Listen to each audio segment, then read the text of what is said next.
సదస్సులో మాట్లాడుతూ కూడా యాపిల్ కంపెనీకి ఐఫోన్ సీఈఓతోనే ఆ కంపెనీ సీఈఓతోనే డైరెక్ట్‌గా భారత్‌కి వెళ్ళొద్దు, మీరు అక్కడ ప్లాంట్లు అక్కడ నిర్మించొద్దు, అమెరికాకి రండి అని చెప్పాను అని చెప్పడం ఒకటైతే, మళ్ళీ దాన్ని బయటకు ఓపెన్‌గా స్టేట్మెంట్ ఇచ్చి చెప్పడం అనేది అంటే ఎందుకు ట్రంప్‌కి ఇండియా అంటే అంత అక్కసు అనేది?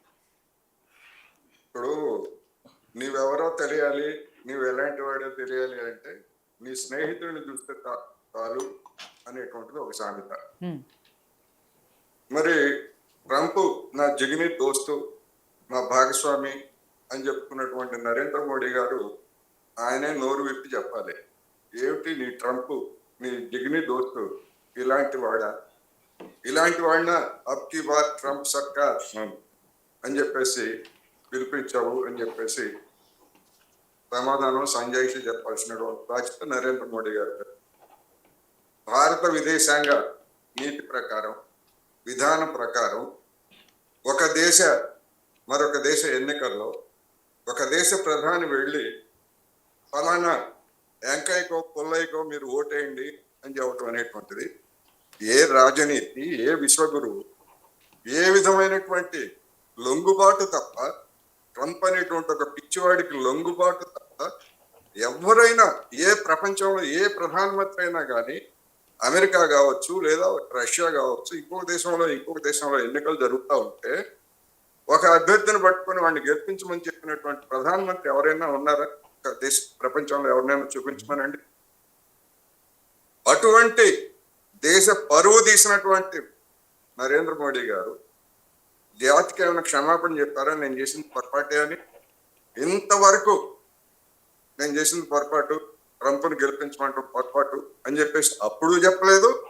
ఇన్ని పిచ్చి మాటలు మాట్లాడిన తర్వాత నరేంద్ర మోడీ గురించి పచ్చి అబద్ధాలు చెప్పాడు. ఇమ్రాన్ ఖాన్ తో సహా నరేంద్ర మోడీ గారు నన్ను మధ్యవర్తిత్వం వహించమని చెప్పేసి అడిగారని చెప్పేసి 5 సంవత్సరాల క్రితం చెప్పాడు. అప్పుడు మాట్లాడలేదు. తర్వాత అనేక సందర్భాల్లో 7-8 సందర్భాల్లో మధ్యవర్తిత్వం వహించమని చెప్పేసి కోరుతున్నారని చెప్పాడు. అప్పుడు మాట్లాడలేదు. ఇప్పుడు ఇన్ని పిచ్చి మాటలు మాట్లాడుతూ ఉంటే ఇప్పుడు కూడా నోరెత్తకపోవడం ఏమిటి బలహీనత? ఏమన్నా బ్లాక్ మెయిల్ చేస్తున్నారా నరేంద్ర మోడీ గారిని? లేదా భారత ప్రధానమంత్రిని అమెరికా వాడు ట్రంప్ను ఏమైనా బ్లాక్ మెయిల్ చేస్తున్నాడా? చెప్పండి. నన్ను బ్లాక్ మెయిల్ చేస్తున్నాడు, ప్రతిపక్షాలు నన్ను కాపాడండి అని చెప్పండి మద్దతు ఇస్తే. లేదు నిజం చెప్పండి, నోరు విప్పండి. పార్లమెంటు ప్రజాస్వామ్యం గురించి ప్రపంచానికి ప్రజాస్వామ్యం నేర్పింది భారత్ అని చెప్తారు. ఇంత జరిగిన తర్వాత, పహల్గాం దాడి తర్వాత జరిగినటువంటి ఉదంతాలు ఇన్ని జరిగిన తర్వాత ఆ పార్లమెంట్ సమావేశాన్ని జరపడానికి ధైర్యం లేదు. ఎక్కడన్నా ఏ దేశంలో అయినా ఇన్ని పరిణామాలు జరిగిన తర్వాత దేశ అధ్యక్షుడు కావచ్చు, ప్రధానమంత్రి కావచ్చు, ఆ పార్లమెంటు ఆ దేశాల పార్లమెంట్ సమావేశపరిచి ఇదిగో ఇట్లా జరిగింది, ఏమి చేయాలి ఏమిటి అని అడిగినటువంటిది లేదా చర్చించినటువంటి వాళ్ళని చూసాం. అంతదాకా ఎందుకు?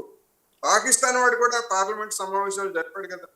అక్కడ ఒక ఎంపీ ఏడవటాన్ని చూసి మనమంతా కూడా నవ్వుకుంటూ మొత్తం అంతా వీడియోలు చూసుకున్నాం కదా. ఎందుకని నరేంద్ర మోడీ గారు పార్లమెంట్ సమావేశాలు జరపాలని భయపడుతున్నాడు? 56 అంగుళాలు జీరో అయిపోయిందా? లేకపోయేట్లయితే చేసినటువంటి నిర్వాకాన్ని గురించి ప్రశ్నిస్తారా అనేటువంటి ప్రశ్న. కాల్పుల విరమణ ఓకే, సింధూర్ దేశం అంతా సమర్థించింది. ఏమి సాధించారని విరమించినట్టు? ఏమన్నా ఉగ్రవాదులను పట్టుకున్నారా? లేదా ఉగ్రవాదులను పట్టి అప్పగిస్తామని చెప్పేసి పాకిస్తాన్ వైపు నుంచి ఏమన్నా హామీ పుచ్చుకున్నారా? ఏమీ లేదు. 10 రోజులు 12 రోజులు 13 రోజుల తర్వాత ఉగ్రవాదులు ఖాళీ చేసి అంతా వెళ్ళిపోయేంత వరకు టైం ఇచ్చి, వాళ్ళంతా సేఫ్ ప్లేసెస్కి వెళ్ళిపోయేంత వరకు సమయం ఇచ్చి, వాళ్ళు గతంలో ఉన్నటువంటి భవనాలను కూల్చివేసి ఇదిగో ఇదే పెద్ద విజయం అని చెప్పేసి చెప్పారు. ఆర్మీ అధికారులు చెప్పారు కదా, వాళ్ళంతా వెళ్ళిపోయారు, ఖాళీ చేశారు, ఆ భవనాలు మేము ధ్వంసం చేశామని చెప్పేసి ఆర్మీ అధికారులే చెప్పారు. నేను చెప్పే మాట కాదు ఇది. 3 ఆర్మీ అధికారులు చెప్పినటువంటి సమాచారం. ఏమి సాధించారని కాల్పుల విరమణ కోసం వాడేవాడు మధ్యలో నాకేం సంబంధం లేదు, అది మీరు కొట్టుకోండి అని చెప్పినటువంటి ట్రంప్ ఏంటి, వాడు మధ్యవర్తిగా రావడం ఏంటి, వీళ్ళు వినడం ఏంటి? జీ హుజూర్ ట్రంప్ జీ, మీరు చెప్పినట్టే వింటాం అని చెప్పేసి అంగీకరించడం ఏంటి? ఇది కదా జనానికి చెప్పాల్సింది. ఇవన్నీ అడుగుతారనే పార్లమెంట్ సమావేశాలు జరపడానికి భయపడుతున్నారనేది నా అభిప్రాయం. లేకపోతే ఎందుకు జరపరు? టైం లేదా? నరేంద్ర మోడీ గారికి పార్లమెంట్ సమావేశాలు జరిపే టైం లేదా? అవసరం లేదా? అదే చెప్పమానండి.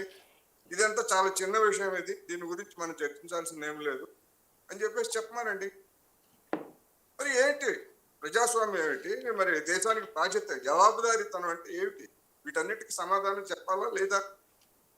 అలా కాకుండా మనం విజయం సాధించామని చెప్పేసి కొంతమంది ప్రచారం చేస్తున్నారు. అసలు యుద్ధం జరిగితే కదా, యుద్ధం ఏమైనా జరిగిందా? యుద్ధం జరిగినట్టు పాకిస్తాన్ కానీ భారత ప్రభుత్వం కానీ ఏమైనా ప్రకటించిందా? ఉద్రిక్త పరిస్థితులు, అటు ఇటు కాల్పులు జరిగాయి, లేదా కొన్ని క్షిపణి దాడులు జరిగాయి. అదే యుద్ధం కాదు. అదే యుద్ధం కనుక అయ్యేట్లయితే మరి యుద్ధ విరమణ ప్రకటన ఎందుకు చేయలేదు? కాల్పుల విరమణ అనేటువంటిది ట్రంప్ మధ్యవర్తిత్వంలో కాల్పుల విరమణ అని చెప్పారు తప్ప యుద్ధ విరమణ అనేది మనం చెప్పలేదు కదా. అందుకని మొత్తం ఈ ఉదంతం చూసినప్పుడు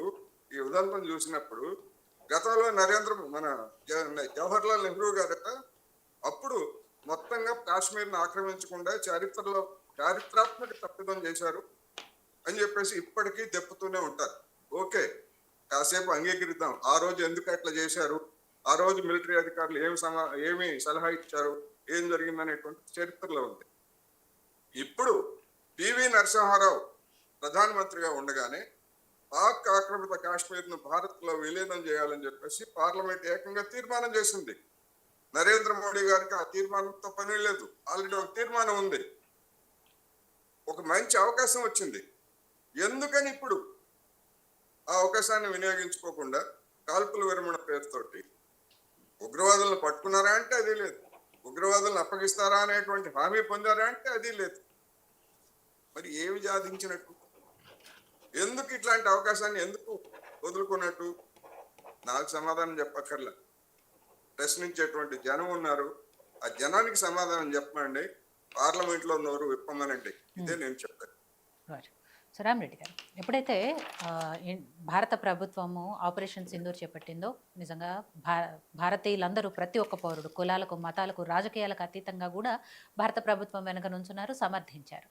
కానీ అప్పుడు మీరు కూడా అందరికీ కూడా కృతజ్ఞతలు చెప్పారు. అప్పుడు సమర్థించినప్పుడు ఎలా అయితే కృతజ్ఞతలు చెప్పారో, మీరు మళ్ళీ కాల్పుల విరమణ, సరైన కారణం లేకుండా కాల్పుల విరమణ చేపట్టినప్పుడు ఎందుకు చేపట్టారు అనే విషయాన్ని కూడా భారత ప్రజలందరికీ కూడా చెప్పాల్సిన బాధ్యత ఉంది. కాబట్టి ఎందుకు ఆ విషయం గురించి ఎక్కడ క్లారిటీ ఇవ్వలేదు? మోడీ గారు ఎస్పెషల్లీ ట్రంప్ వ్యాఖ్యల్ని ఎందుకు ఆయన ఖండించట్లేదు, మాట్లాడట్లేదు దాని మీద? అది కాదు, మేము ఒత్తిళ్ళకి ఎక్కడా తలొగ్గలేదు, మా స్ట్రాటజీ ఇది, మా ప్లాన్ ఇది, మా వ్యూహం ఇది, ఇవన్నీ ఎందుకు మాట్లాడట్లేదు, ఎందుకు సమాధానం చెప్పట్లేదు అని ఇంతకుముందు డిస్కషన్లో కూడా చెప్పాను. నేను ఇప్పుడు దాంట్లో కూడా ఫస్ట్ స్టార్టింగ్లో చెప్పాను. ట్రంప్ వ్యాఖ్యలను మనం ఖండించడం కన్నా ఆయనతోనే అది ఆయన చెప్పింది అబద్ధం అనిపిస్తే ఎంత వెయిట్ ఉంటుంది? ఆయన తొందరపడ్డట్టు మోడీ గారు తొందరపడితే, మోడీ గారి విలువ అవతల తొందరపడితే ముందే ఎక్స్పెక్ట్ చేశారా ట్రంప్ యూటర్న్ తీసుకుంటాడు, మళ్ళీ ఇంకో మాట మారుస్తాడు, మళ్ళీ ఎక్స్పెక్ట్ చేయడం కాదు. మరి ఆడ కొన్ని డిప్లొమాటిక్ రిలేషన్స్లో అన్ని బాటంగా ప్రకటనలు చేయరు. డిప్లొమాటిక్ రిలేషన్స్లో చర్చల ద్వారా, టాక్స్ ద్వారా వాళ్ళతోని కరెక్షన్ చేయిస్తే బయట ఆర్గ్యుమెంట్ అయిపోద్ది. మనం ఒకటి అంటే వాళ్ళు ఒకటి అంటే ఆర్గ్యుమెంట్ కాకుండా కరెక్షన్. కోటేశ్వర గారు అన్నట్టు ట్రంప్ ఈ తరహా వ్యక్తి, ఆయన సరే కోటేశ్వర గారు యూజ్ చేసింది చెప్పాలి అంటే ట్రంప్ ఒక పిచ్చోడు అని తెలిసినప్పుడు మీకు ఎప్పుడు తెలిసింది ఆ విషయం? ఎందుకు మీరు ఆయన సమర్థించారు, ఎందుకు ఆయన గెలిపించమని అడిగారు అని నేను మొదలే చెప్పాను. ఇవాళ మాట్లాడేటప్పుడు రిపబ్లికన్ పార్టీ కన్నా democratic party anti India. Trump Biden అనేది సెకండరీ. వాళ్ళు ఏంటంటే డెమోక్రటిక్ పార్టీలో కమ్యూనిస్ట్ అండ్ జిహాదీ మైండ్ దిక్కు ప్రో ఉంటారు డెమోక్రటిక్ పార్టీ. రిపబ్లికన్ పార్టీ అట్లా కాదు. First America, next our friends అనేది రిపబ్లికన్ పార్టీ ఉంటుంది. కాబట్టి ఆ పాలసీలో చేశాము. ఎక్కడ ఓటేయనకే చెప్పలే. అక్కడ వాళ్ళు మోడీ గారు వెళ్తే ఆడ ఏంటంటే హౌడీ మోడీ అనే మీటింగ్ అయింది.